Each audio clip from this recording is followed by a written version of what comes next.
जय गुरुदेव नाथ का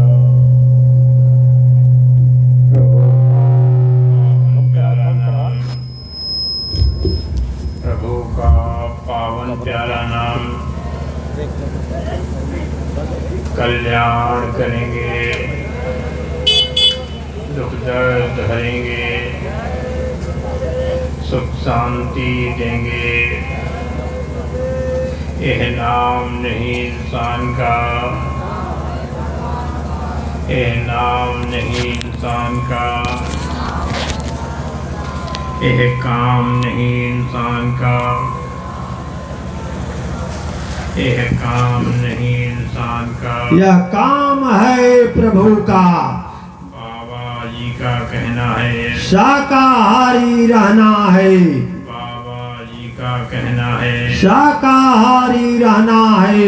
क्या खा पी कर हुए खराब, अंडा मछली मांस शराब, क्या खा पी कर हुए खराब, अंडा मछली मांस शराब, क्या खाने से होगी भलाई, साग सब्जी दूध मलाई, क्या खाने से होगी भलाई। साग सब्जी दूध मलाई, जो अभी समझ न पाएगा, बार बार पछताएगा, जो अभी समझ न पाएगा, बार बार पछताएगा। बाबा जी की वाणी है, सतयुग की अगवानी है, बाबा जी की वाणी है। सतयुग की अगवानी है। अब कुछ होने वाला है, वक्त बदलने वाला है, अब कुछ होने वाला है। वक्त बदलने वाला है। जय गुरुदेव। जय गुरुदेव।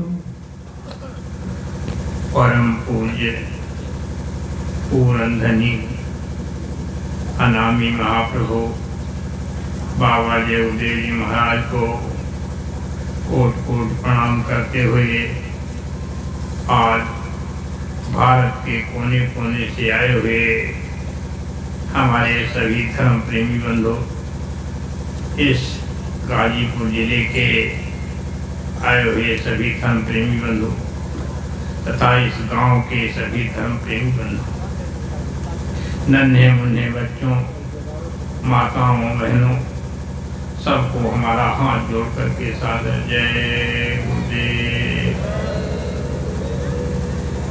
आप लोग बड़े ध्यान से सत्संग वचनों को सुनेंगे। देखिए, ये जो जीवात्मा अजर अमर अविनाशी है, जो इस मानव शरीर के अंदर कैद है, इसका छुटकारा कैसे होगा? कम से कम हम आपको रात में जब लेटने जाएं, उस समय पर इस पर विचार करें कि आज हम इस मानव शरीर में बोल रहे हैं, कल इसमें से निकल जाएंगे। वो शक्ति कौन है और वो कहाँ जाएगी? शरीर छोड़ने के बाद ये संसार का कोई भी सामान आपके साथ जाने वाला नहीं, कोई चीज नहीं जाएगी। आप इस बात को अच्छी तरीके से समझिएगा।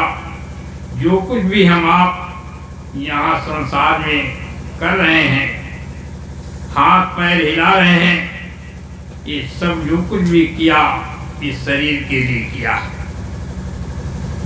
लेकिन जो कुछ भी हमने इकट्ठा किया वो सब इधर पड़ा हुआ है, और जिसके लिए इकट्ठा किया ये शरीर इधर है, पड़ा हुआ है। इसमें रहने वाली जो जीवात्मा थी वो निकल गई। उसके लिए क्या किया? उसके लिए हम आपको सोचना चाहिए था।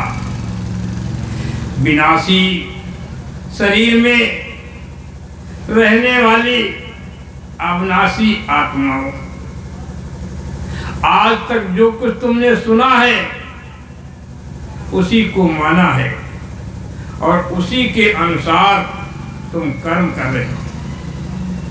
उन्हीं कर्मों को अनुकूल तथा प्रतिकूल परिस्थिति में भोग कर रहे हो। वास्तव में यदि तुम दुखों से बचना चाहते हो तो माने हुए सुखों की आसक्ति का त्याग करना होगा। माने हुए सुख क्या है? स्त्री में सुख, धन में सुख, संपत्ति में सुख, जायदाद में सुख, ये माने हुए सुख। इन माने हुए सुखों की आसक्ति का त्याग करना होगा। लेकिन माने हुए सुखों की आसक्ति का त्याग करने से पहले एक काम बहुत जरूरी है। क्या? कि उस अविनाशी के योग में जो आनंद मिलता है उसको जानो। ऐसे महापुरुषों की तलाश करो। उस अविनाशी के योग में जो आनंद मिलता है उसको जानो। उस अविनाशी के योग में जो आनंद मिलता है उसको अगर तुमने नहीं जाना और तुम माने हुए सुखों की आसक्ति का त्याग कर दिया तो त्याग का अभिमान बढ़ जाएगा। लोग तुम्हें त्यागी कहने शुरू कर देंगे। त्यागी जी कहाँ जा रहे? अंदर में अहंकार पैदा हो जाएगा। उस परमात्मा के योग में जो आनंद मिलता है उसको जाना नहीं और उन्हें संसार की वस्तुओं का त्याग कर दिया तो अभिमान बढ़ जाएगा। देखिए, जो हीरा को प्राप्त कर लेता है उसे तांबे के पैसे को छोड़ने की याद नहीं आती। तांबे के पैसे तुम्हारे जेब में पड़े हैं, तुम सोच रहे हो कि रास्ते में हमें कहीं जरूरत पड़ जाएगी तो तांबे के पैसों से हम अपना काम चला लेंगे। लेकिन रास्ते में चलते चलते कहीं आपको हीरा मिल गया तो हीरा की खुशी में इतना खुश हो गए, इतना खुश हो गए कि पुरानी स्थिति ही भूल गए। हमारे जेब में तांबे के पैसे पड़े हैं अथवा नहीं पड़े, भूल गए। इसी तरीके से उस परमात्मा के जो योग में आनंद मिलता है उस आनंद रूपी हीरा को जब तुम पा जाओगे तो माने हुए सुख रूपी तांबे के पैसे स्वतः छूट जाएंगे, छोड़ने की जरूरत ही नहीं पड़ेगी, स्वतः छूट जाएंगे।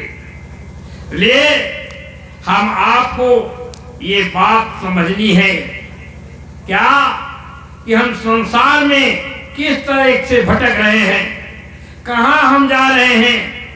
तीर्थों में, मूर्तियों में, पानी में, पत्थर में उस परम पिता परमात्मा को ढूंढ रहे हैं।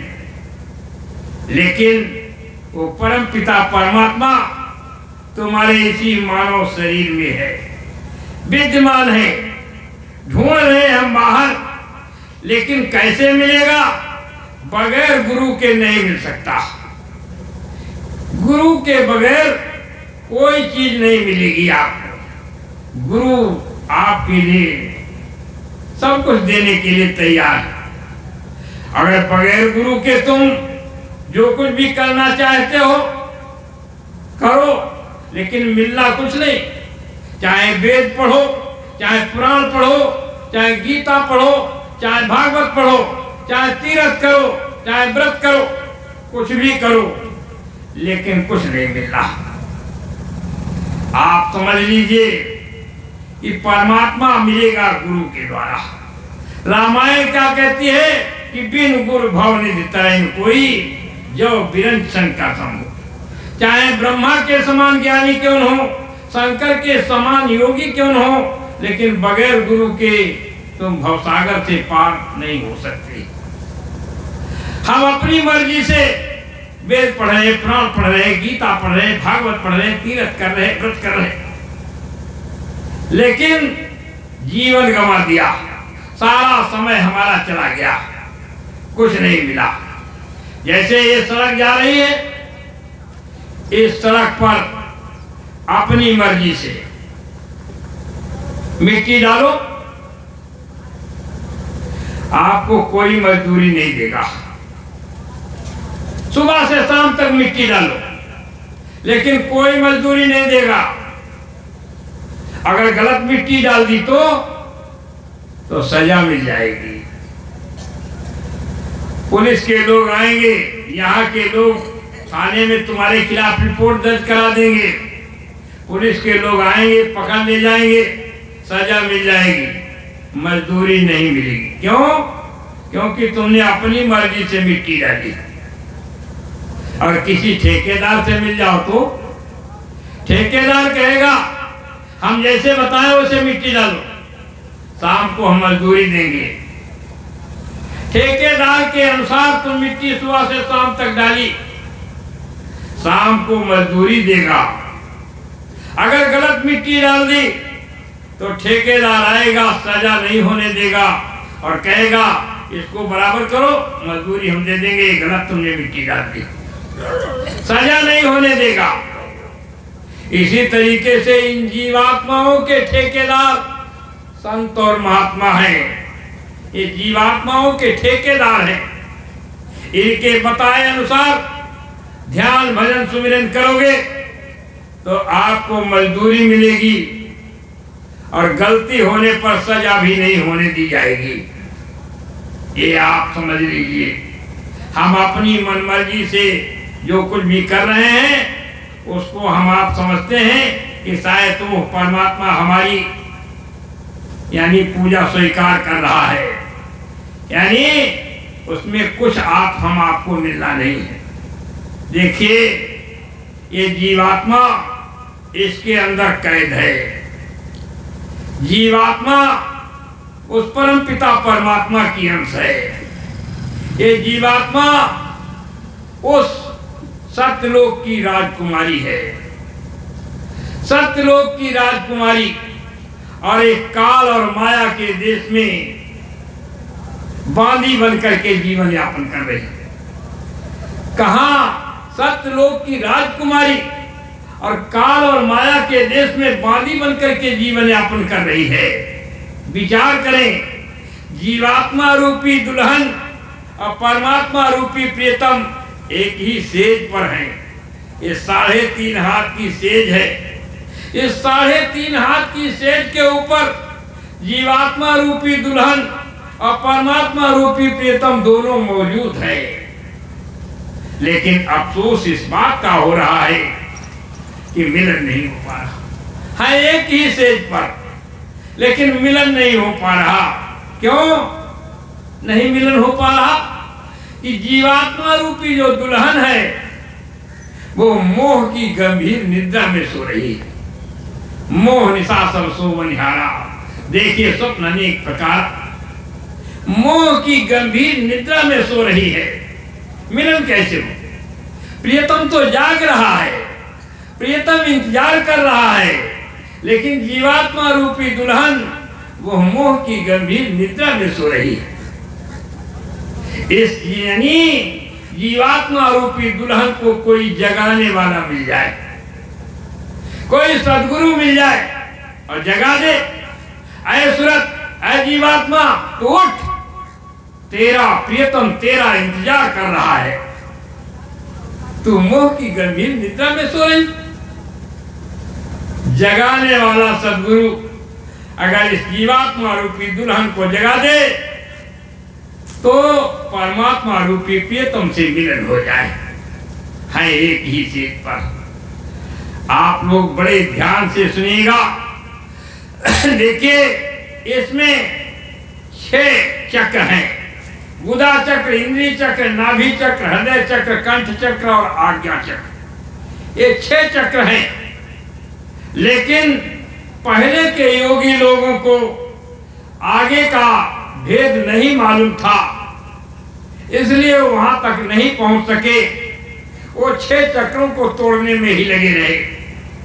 लेकिन आगे ये यानी 6ठे चक्र पर, यहाँ पर दोनों आंखों के मध्य भाग में यहाँ जीवात्मा का वास यहाँ पर है। जब जीवात्मा का वास यहाँ पर है तो यहीं से परमात्मा के मिलने का रास्ता गया।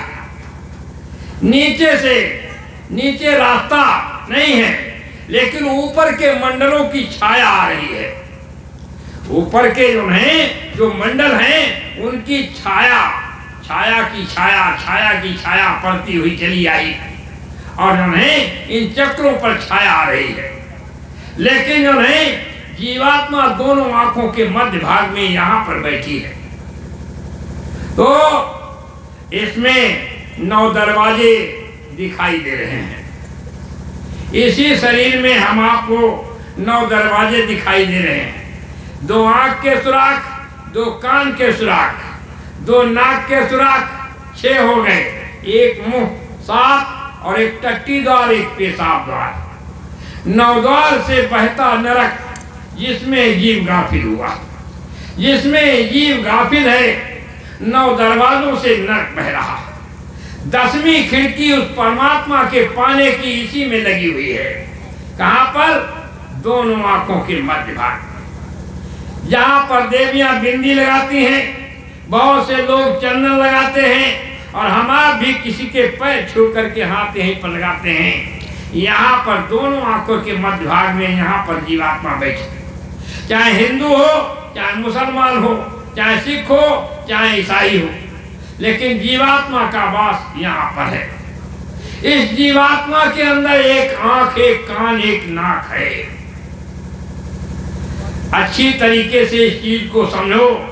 शरीर की आंखें ये हैं, शरीर के कान ये हैं, शरीर की नाक ये है, शरीर का मुंह ये, और जो जीवात्मा अंदर में बैठी हुई है, इस जीवात्मा के अंदर भी 1 आंख, 1 कान, 1 नाक है। ये किसी को नहीं पता था, ये तो केवल फकीरों ने आकर के सबको बताया, किसी को नहीं मालूम। इस जीवात्मा के अंदर 1 आंख, 1 कान, लेकिन उस जीवात्मा की आंख और कान बंद हो चुके, उसके ऊपर कर्मों की गंदगी लग गई। जो कुछ भी हम आपने शुभ और अशुभ कर्म किए, उन कर्मों की गंदगी यहाँ पर इकट्ठा हो गई, इसलिए अंदर वाला दरवाजा बंद हो गया, कूड़ा कचरा इकट्ठा हो गया। जैसे आंख के ऊपर माड़ा चढ़ जाए दिखाई नहीं देता, ऐसे ही अंदर वाली आंख और अंदर वाले कान के ऊपर कूड़ा कचरा इकट्ठा हो गया, कर्मों का जखेरा इकट्ठा हो गया, इसलिए अंदर वाली आंख बंद हो गई, अंदर वाला कान बंद हो गया। इसलिए न तो परमात्मा का दर्शन और दीदार हो रहा, न परमात्मा की वेद वाणी आकाशवाणी सुनाई दे रही। अगर अंदर की आंख खुल जाए, अंदर का कान खुल जाए, तो हम आपको वेद वाणी आकाशवाणी कलमा आयतें सुनाई देना शुरू, चाहे साउंड को हो, चाहे अनादनाद को हो, चाहे गैबी आवाज को हो, भाषा अपनी अपनी सुनाई देना शुरू हो जाए। और अंदर की आंख खुल जाए तो परमात्मा का दर्शन और दीदार होना शुरू हो जाए। लेकिन अंदर की आंख, कान, नाक कैसे खुलेंगे, ये तो हम आपको सोचना चाहिए। अरे भाई, शरीर का कोई अंग खराब हो जाता है तो डॉक्टर के पास जाते हैं, डॉक्टर साहब हमें दवा दे दीजिए, हमारा फला अंग काम नहीं करता, डॉक्टर दवा दे देता है, आपका अंग काम करने लगता है। यानी आपकी आंख खराब हो जाए, चले जाओ डॉक्टर के पास, ड्रॉप दे देगा, आंख सही हो जाएगी। कान आपका खराब हो गया, डॉक्टर के पास चले जाओ, डॉक्टर आपको जो है दवा दे देगा, कान तुम्हारा सही हो जाएगा। लेकिन जीवात्मा की आंख और जीवात्मा का कान खराब हो गया,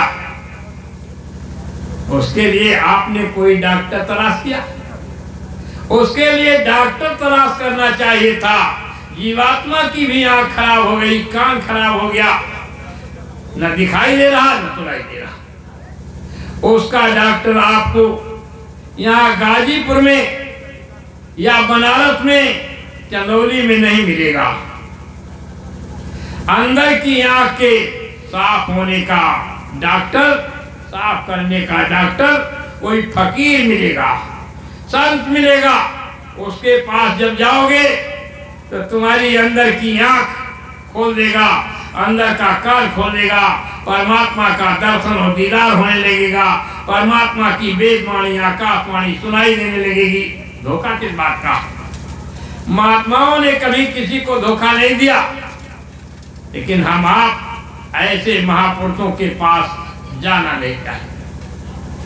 हमारी रामायण कहती है कि उन्हें इसके अंदर मुक्ति का दरवाजा लगा हुआ, साधन धाम मोक्ष कर द्वारा, पांच पर लोक समारा।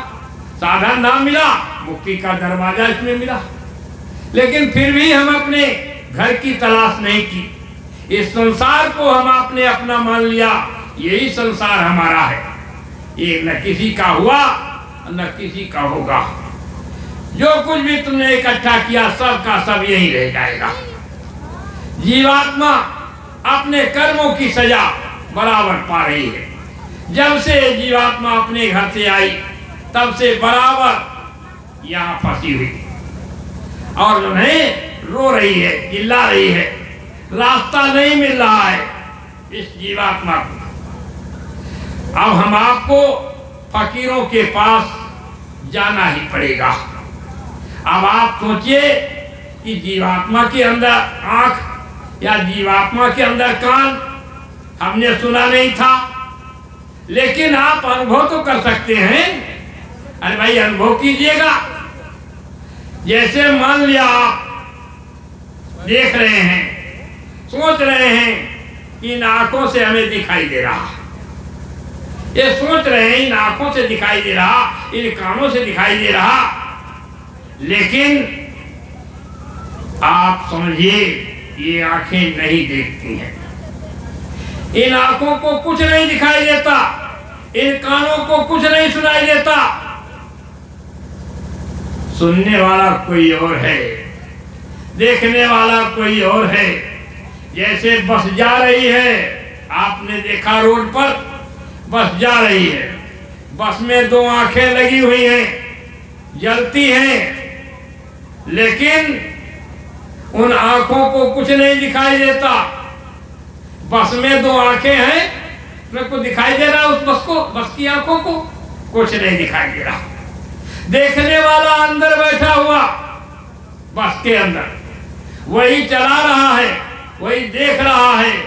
अगर उस ड्राइवर की आंख बंद हो जाए तो बस की आंखें जलती रहेंगी, फिर भी खड्डे में गिर जाएगी, नहीं गिर जाएगी? अरे बस की आंखें जो है जलती रहेंगी और फिर भी खड्डे में गिर जाएगी। इसका मतलब उन आंखों को कुछ नहीं दिखाई दे रहा था। देखने वाला कोई और बैठा था उसके अंदर, चलाने वाला कोई और था। इसी तरीके से इसके अंदर देखने वाला कोई और बैठा है, चलाने वाला कोई और बैठा है, लेकिन उन्हें हमने इसका अनुभव नहीं किया। देखने वाला कोई और है, और इसके अंदर से देखने वाला अगर निकल जाए तो आंखें खुली की खुली रहेंगी, देख ले, आंखें खुली रहेंगी लेकिन दिखाई नहीं देगा। कान जो है उसी तरीके के हैं, लेकिन उनको सुनाई नहीं देगा। क्या मतलब? सुनने वाला कोई और है, देखने वाला कोई और है।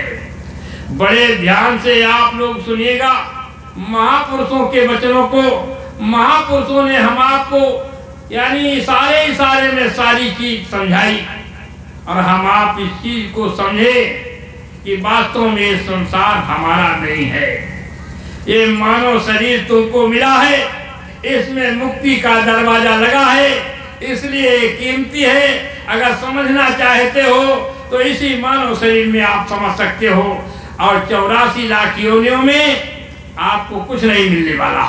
उसमें सब भोग योनि है, जो कुछ भी तुमने इसमें किया है उसको भोगो जा करके। यहाँ क्यों है काहुल को सुख दुख कर दाता, निजकृत कर्म भोग सब राता। न कोई यहाँ सुख देने वाला, न कोई यहाँ दुख देने वाला। अपने किए हुए कर्म ही हमको सुख देते हैं, और अपने किए हुए कर्म ही हमको दुख देते हैं। करे जो कर्म पाओ फल सोई, निगम नीति का सब कोई।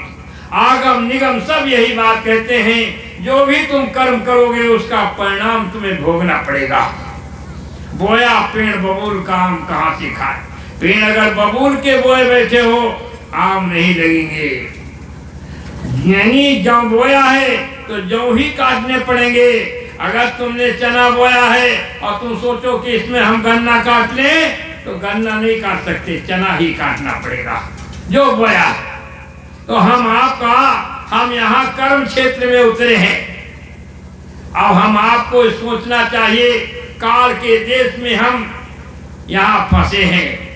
है ये जीवात्मा परमात्मा की अंश, उस मालिक की अंश है, और एक काल और माया के देश में फंस गई।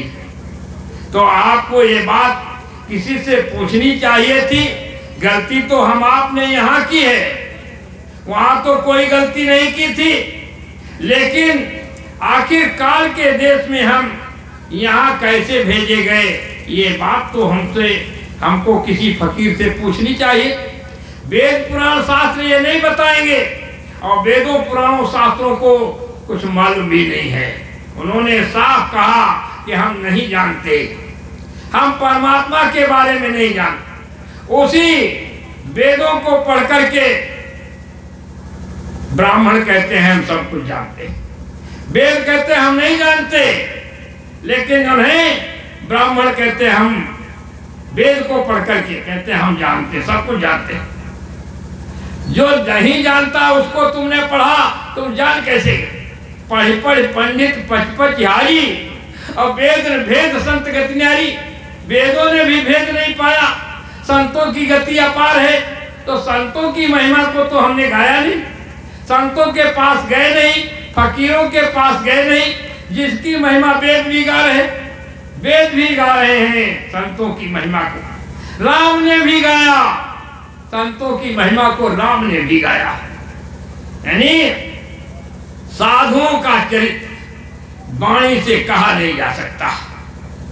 कहा जो है ये जो है साधुओं का चरित्र, ये वाणी जो है बोल नहीं सकती, क्योंकि साधुओं का चरित्र इतना ऊंचा है। साधुओं के चरित्र को जैसे साक मणिक मणि गुणगण जैसे, साग बेचने वाला गोस्वामी महाराज कहते हैं सो मोशन कही जाती नहीं, कैसे कही नहीं जाती?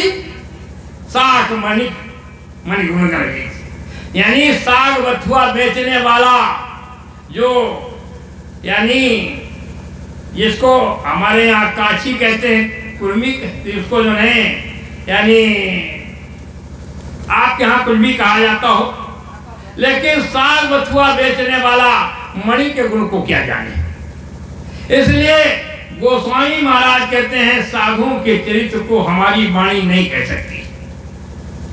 अब जब संतों की वाणी को कोई कुछ नहीं कह सकता, और संतों की वाणी को अगर समझ लिया जाए और जान लिया जाए तो समझ लिया जाए कि वो कुछ रह ही नहीं जाएगा। अगर वो समझ ले कि वास्तव में जिसको वो समझा दे और वो समझ जाए, तो जो है सोई जाने जे देव जनाई, वो जान सकता है जिसको वो जना दे, लेकिन फिर जानत तुम्हें हो जाए, यानी वो रह ही नहीं जाएगा, उसी में समावेश हो जाएगा। तो इसलिए संतों की महिमा अपार है। बड़े ध्यान से महापुरुषों के वचनों को आप सुनिएगा। हम काल के देश में कैसे आए इसको आप समझिएगा बड़े ध्यान से, क्योंकि यहाँ बहुत से लोग इस बात को समझने के लिए आए हैं कि वास्तव में हम काल के देश में आए कैसे। जब जीवात्मा ईश्वर थी, अविनाशी थी, चेतन थी, मल्लही थी, सहज सुख की राज थी, और परमात्मा का जो रूप था वही रूप इसका था, लेकिन काल के देश में कैसे? यही बात कबीर साहब से धर्मदास जी पूछते हैं, कहते हैं महाराज मुझे ये बता दीजिए हम काल के देश में कैसे आए। कबीर दास जी से धर्मदास पूछते हैं कि आदि उत्पत्ति कहु सतगुरु, कृपा करी निज दास को। आदि उत्पत्ति की बात मुझे बता दीजिए, कैसे ये सारी रचना हुई, कैसे ये जो है इंद्रजाल बनाया गया, कैसे जीवों को फंसाया गया, ये आप मुझे बता दीजिए। कैसे देवी देवता बने, कैसे जो है शास्त्र बने, सारी बात पूछने के लिए तैयार है। आदि उत्पत्ति कहु सतगुरु, कृपा करी निज दास को। कृपा करके इस दास के ऊपर आदि उत्पत्ति की बात बता रहे। वचन सुधा सुप्रकाश कीजे नाश हो यम त्रास को।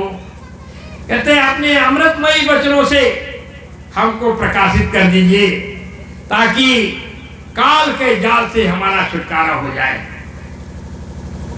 एक एक विलोय वर्णम दास मोहि निज जानी के। एक एक अलग अलग करके मुझे विधिवत समझा दीजिए। एक एक विलोय वर्णम दास मोहि निज जानी के। असत्य वक्ता सतगुरु तुमने निश्चय मानी के। आप सत्य वक्ता हैं, आप सदगुरु हैं। आपकी मुखार बिंदु से जो भी वाणी निकलेगी वो बिल्कुल सत्य निकलेगी और आपके वचनों पर हमें पूरा पूरा यकीन और विश्वास है। आप जो कुछ भी कहेंगे सत्य कहेंगे। इसलिए आप जो है हमको याद उत्पत्ति की बात बता दीजिए। कबीर साहब धर्मदास जी को बताते हैं, आदि उत्पत्ति सुनहु धर्मनि कोई न जानती ताहि हो। आदि उत्पत्ति की बात अगर तुम सुनना चाहते हो तो सुनो, जिसको कोई नहीं जानता ना, यानी उन्हें ऋषि जानते हैं, मुनि जानते हैं, न योगी जानते हैं, न योगेश्वर जानते हैं, न 33 करोड़ देवी देवता जानते हैं, न 9 करोड़ दुर्गा जानती हैं, न 10 करोड़ शंभु जानते हैं, न ब्रह्मा विष्णु महेश जानते हैं, और न वेद जानते हैं, न पुराण जानते हैं, न शास्त्र जानते हैं। कहते हैं उस चीज को आप समझिए। आदि उत्पत्ति सुनहु धर्मनि कोई न जानती ताहि हो। और सब ही भो विस्तार पाछे साखी देहु में काही हो। सब ही भो विस्तार पाछे, ये विस्तार बाद में हुआ, आदि उत्पत्ति पहले हुई। आदि उत्पत्ति पहले हुई और ये विस्तार बाद में हुआ। 33 करोड़ देवी देवता बाद में बने, 9 करोड़ दुर्गा बाद में बनी, 10 करोड़ शंभु बाद में बने, वेद बाद में बने, पुराण बाद में बने, ऋषि मुनि योगी योगेश्वर बाद में आए। आदि उत्पत्ति पहले हुई। तो कहते हैं अब जब आदि उत्पत्ति पहले हुई और ये फैलाव बाद में हुआ, स्वर्ग बाद में बनाया गया, वैकुंठ बाद में बनाया गया, ये जो है यानी 3 लोक की रचना बाद में हुई, लेकिन आदि उत्पत्ति पहले हुई। तो उसको कौन जानता है? क्या उसको कोई नहीं जानता है। साखी देव में काही। कहते हैं हम गवाही में किसको रखें? अरे हम वेदों को गवाही में रखें तो वेद भी नहीं जानते, पुराणों को गवाही में रखें वो भी नहीं जानते, ऋषि मुनि योगी योगेश्वर आए वो भी नहीं जानते, तो हम गवाही में किसको रखें? आदि उत्पत्ति सुनहु धर्मनि कोई न जानती ताहि हो। और सब ही भो विस्तार पाछे साखी देहु में काही हो। साक्षी किसको बनाए? गवाही किसके रखे? कहते हैं वेद चारिहु नाही जानती, वेद चारिहु नाही जानती सत्य पुरुष कहानियां। वेद चारों नहीं जानते हैं, उस सत्पुरुष की कहानी को वेद नहीं जानते। वेद चारिहु नाही जानती असत्य पुरुष कहानियां। वेद को तब मूल नाही अकथ कथा बखानिया। कहा वेद की तो कोई जड़ भी नहीं थी, वो अकथ कथा कबीर साहब धर्मदास जी को समझाने जा रहे हैं। निराकार ते वेद, वेदों की उत्पत्ति किससे हुई? निरंजन भगवान से। निराकार ते वेद आदि भेद जाने नहीं, आदि भेद वो जानते नहीं। अब पंडित करति उछेद मते वेद के जग चले। पंडित करत उछेद, उसी को पढ़कर, वेद आदि भेद वो नहीं जानते, लेकिन उसी को पढ़ करके पंडित करत उछेद। कहते हैं हम सब कुछ जानते हैं। आप समझिए कि इस तरीके से कैसे हम काल के देश में फंसे और कैसे काल के देश में आए और कैसे काल के देश से निकलने का तरीका केवल गुरु के अलावा और कोई सहारा नहीं रह गया। पहले जिस समय पर जीवात्माओं को यहाँ भेजा गया था, उस समय पर तो नाम की डोर को लटका करके भेजा गया। आज भी नाम की डोर लटकी आज भी है, और नाम की डोर को लटका करके भेजा गया था, और ये कहा गया था कि तुम नाम की डोर को पकड़े रहना, छोड़ना नहीं। लेकिन नाम की डोर को जीवात्मा ने छोड़ दिया और मन को अपना सच्चा साथी मान लिया। मन काल का एजेंट है, वो जीवात्मा का साथी बन गया। कहा हम तुमको सुख दिला देंगे, वो स्त्री में सुख है, धन में सुख है, संपत्ति में, क्षणिक सुखों में इसने भोगों में यानी उन्हें विलासों में फंसा दिया। एक काल का एजेंट। और ये जीवात्मा उस सुख को ढूंढ रही है जहां से आई सुख के भंडार से, उस सुख को ढूंढ रही है, और ये सुख वहां यहां मिल नहीं रहा। यहाँ जो है भोग विलास, मन भी यहाँ जो है फंसा हुआ है।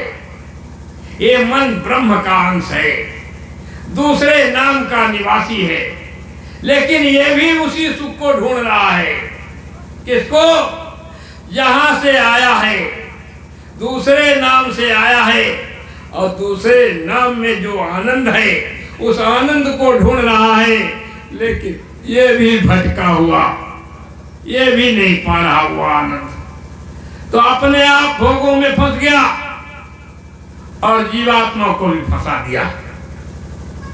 और नहीं, मन इंद्रियों का गुलाम हो गया, इंद्रियां भोगों की गुलाम हो गई, हम यहाँ फंस गए। यहाँ जो है अब नहीं निकल सकते। ऐसे हम आप फंसे हैं क्योंकि काल ने तपस्या करके इन जीवात्माओं को दान में मांगा। जब तपस्या करके दान में मांगा तो सत्पुरुष ने देने के लिए तो कह दिया। 72 युग तक अखंड जब तपस्या की तो दयाल है, उसके अंदर काल अंग नहीं है, दया ही दया टपकती है। लेकिन उसने काल से पूछा कि तुम इतनी घोर तपस्या कर रहे हो, आखिर क्या चाहते हो? मुझसे जो कुछ भी मांगना चाहो मांगो। काल ने कहा कि सरकार हम आपके जैसा राज्य चाहते हैं। कहा ठीक है, आपको राज्य दे दिया, उस महासुंदर मैदान में तुम राज्य करो। लेकिन काल ने कहा सरकार राज्य किस पर करें? बिना प्रजा के राजा का कोई महत्व नहीं है, इसलिए मुझे जीवात्माओं का कुछ भंडार दिया जाए। तो कहा जीवात्माओं का भंडार? सत्पुरुष ने कहा जीवात्माओं का भंडार दे सकते हैं, तुम्हारी तपस्या से हम प्रसन्न हैं, जीवात्माओं का भंडार दे सकते हैं। लेकिन ये जीवात्माएं हमारे हृदय के टुकड़े हैं, हमारे हृदय के टुकड़े हैं जीवात्माएं। इनको कर्म बंधन में डाल करके यातनाएं मत देना, तकलीफ मत देना, ये कह दिया। अगर तुमने तकलीफ दी तो हम अपने लोक से संतों को नीचे उतार देंगे और अपना पूरा भेद दे करके इन जीवात्माओं को अपने पास बुला लेंगे। फिर ये मत कहना दी हुई चीज वापस क्यों कर दी। ऐसा कौल करार करा लिया, क्योंकि सत्पुरुष जानते थे कि बगैर कर्म बंधन में डाले काल इन जीवात्माओं को रोक नहीं पाएगा। ये वो पहले से जानते थे। होश समाप्त में रचना की गई, बेहोशी में नहीं की गई। ऐसा नहीं कि वो उन्हें कुछ जानते नहीं थे, यानी उन्हें काल अंग जरूर नहीं उनके अंदर है दया ही दया। अब दयाल अंग है तो जो है दया के वशीभूत होकर के जीवात्माओं को दान में दे दिया, लेकिन कौल करा दिया। अब जो है काल जो है काल के पास जीवात्माएं चलने लगी तो जीवात्माओं ने भी कहा सरकार ऐसी कौन सी गलती मुझसे हो गई जो आप मुझे काल के देश में भेज रहे हैं। सत्पुरुष ने कहा कि जाओ, तुम्हारे लिए माफी है, तुम्हारे अंदर हमने शब्द की डोर को लटका दिया, शब्द को पकड़ करके तुम मेरे पास चली आना। नाम डोर लटका दी और कहा काल को मैंने देश निकाला किया है, अब काल हमारे देश में नहीं रहेगा। हालांकि काल जो है वो है तो उसी का लड़का, लेकिन गलती करने पर उसको देश निकाला कर दिया गया। काल माने काले रंग का, और जो गंदगी का मसाला है तो जो है गंदे काम करेगा। लेकिन जब तक सत्पुरुष में समाया रहा तब तक कोई गलती नहीं, जब उसको अलग किया तो गलती करेगा, वो गलती हमेशा करेगा, क्योंकि वो गंदगी का मसाला ही है। कहा उसको मुझे देश निकाला करना है, उसको अपने से खारिज करना है, इसलिए मौज हुई है रचना रचने की। और उन्हें जीवात्माओं को वहां से समझा बुझा करके भेज दिया और कहा कि शब्द की डोर को पकड़े रहना, छोड़ना नहीं, तुम मेरे पास आ जाओगी। लेकिन यहाँ हमने शब्द की डोर को छोड़ दिया। स्वामी महाराज कहते थे, प्रेमियों सुरत तू दुखी रहे हम जानी, ऐ सुरत है जीवात्मा तू दुखी है, हम जानते हैं तू दुखी है। क्यों दुखी है? जा दिन ते तुम शब्द विसारा मन संज्ञानी ठान। जब से तुमने शब्द को छोड़ दिया, मन के साथ दोस्ती कर ली, तब से तू दुखी है। मन मूर्ख तन साथ मनहानी, इंद्रिय स्वाद लुभानी। ये मन मूर्ख है। मूर्ख इसे कहते हैं। मूर्ख जो है यानी गंवार को, पागल को मूर्ख नहीं कहते। मूर्ख पढ़ा लिखा होता है, पढ़ा लिखा मूर्ख होता है। 4 वेद 6 शास्त्र 18 पुराण जानने वाला रावण मूर्ख कहा गया। फूल है फल वेद और जदप सदा सुधा बरस जलद, और मूर्ख हृदय चेत जो गुरु मिले वीरेंद्र सम। मूर्ख पढ़ा लिखा होता है। किसे कहते हैं मूर्ख? जो सच्ची बात को न माने, उसे मूर्ख है।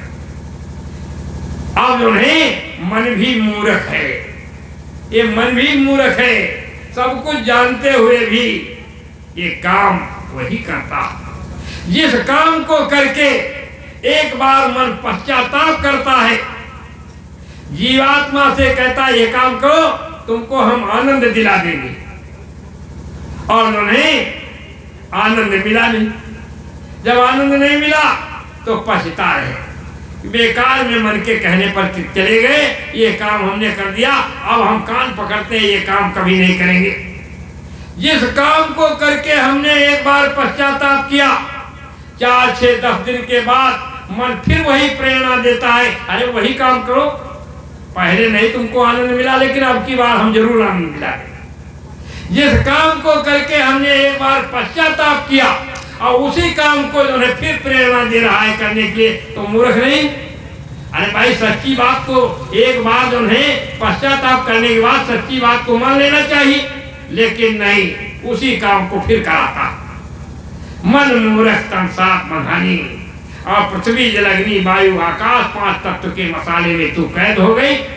इंद्रिय स्वाद लुभानी, इंद्रियों के स्वाद में तू लुभा गई, इसलिए सुरत तू दुखी रहे हम जानी। स्वामी महाराज हम आपको बराबर ये समझाते थे, तो वास्तव में शब्द की डोर छूट गई। जीवात्माएं जब वहां से आई तो शब्द की डोर को पकड़े थी, आई यहाँ जीवात्माएं, यहाँ जो इन जीवात्माओं को काल ने क्या किया, शरीरों में आवरणों में बंद करने लगा। एक जो है शरीर 5 तत्व का, शब्द स्पर्श रूप रसगंध, 5 तत्व के मसाले में जीवात्मा को कैद किया, लेकिन झीना पर्दा था। परमात्मा वो जो नहीं परम प्रकाशमय है, जहां खरबों सूरज चांद सितारे रोम रोम में करे उजाले, इतना प्रकाशमान वो, और एक धीमे पर्दे में बंद कर दी जाए तो जो है बराबर अपने मालिक का दर्शन करती रहे।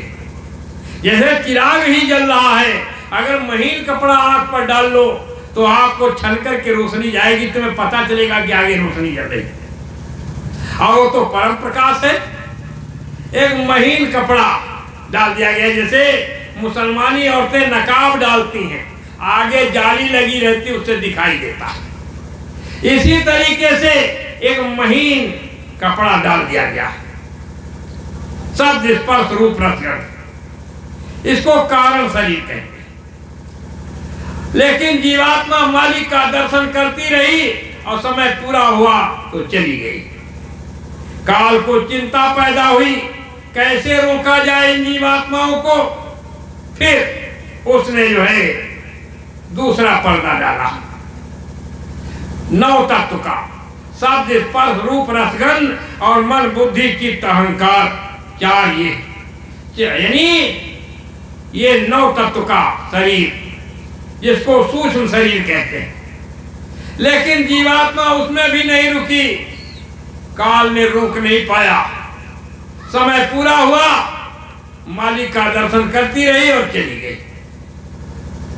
फिर काल को चिंता पैदा हुई, काल ने कहा कि कैसे इन जीवात्माओं को रोका जाए, आखिर शासन किस पर करेंगे। बड़ी तपस्या करके इन जीवात्माओं को मैंने मांगा था, जा रही सब, रोकने का प्रयास कर रहा, रुक नहीं रही।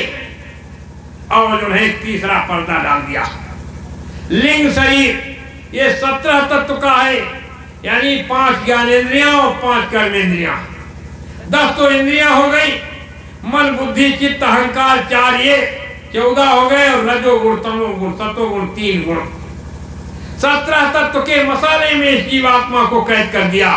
अब जाओ, कैसे जाओगे। लेकिन फिर भी रोक नहीं पाया और जीवात्मा अपने देश चली गई। अब तो काल को चिंता पैदा हुई, क्या किया जाए। तो काल ने अपनी शक्तियों को पैदा कर दिया, अपनी शक्तियों को पैदा कर दिया। 33 करोड़ देवी देवता, 9 करोड़ दुर्गा, 10 करोड़ शंभु ब्रह्मा विष्णु महेश, सबको तैयार कर दिया जीवात्माओं को रोकने के लिए, अपनी शक्तियां पैदा कर। ब्रह्मा को मसाला दे दिया गया कि तुम उत्पत्ति का काम करो, तो उन्होंने ये जो है चौथा शरीर तुम्हें दिया। ये स्थूल शरीर है, पृथ्वी जल अग्नि वायु आकाश 5 तत्व का ये स्थूल शरीर दिया, और कहा कि अब तुम कैसे जाओगे। भाई जो है चारों तरफ से ताला लगा दिया, काम क्रोध लोभ मोह अहंकार चारों तरफ से इस जीवात्मा को कैद कर दिया। लेकिन फिर भी जीवात्मा अपने देश चली गई। जब फिर भी चली गई, तब जो है अब शक्तियों को भी खौफ हो गया, क्या किया जाए। अब तो सोच रही है क्या करें, कैसे रोके।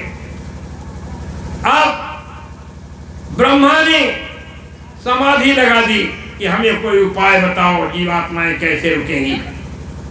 समाधि लगाई तो निरंजन भगवान का ध्यान किया, लेकिन निरंजन भगवान का दर्शन नहीं हुआ। लेकिन ऊपर से आवाज जरूर उतरी, ऊपर से आवाज आई ब्रह्मा को। ब्रह्मा से कहा लेखनी संभालो, लिखो, मैं बोल रहा हूं। ब्रह्मा ने लेखनी संभाली, लिखना शुरू कर दिया, भोजपत्र पर लिखना शुरू कर दिया। 4 वेद बन गए। जब 4 वेद बन गए, उसमें 1 लाख श्लोक लोगों को पढ़ करके, जीवों को पढ़ करके सुनाया गया। ऐ जीवात्माओं, तुमको कर्म करने की आजादी दी जाती है, चाहे अच्छा करो चाहे बुरा करो, कोई तुमसे पूछने वाला नहीं।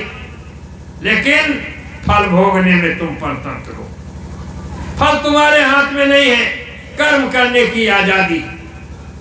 और ये संविधान तुम्हारे लिए तैयार हो गया, धाराएं उसमें लग गई।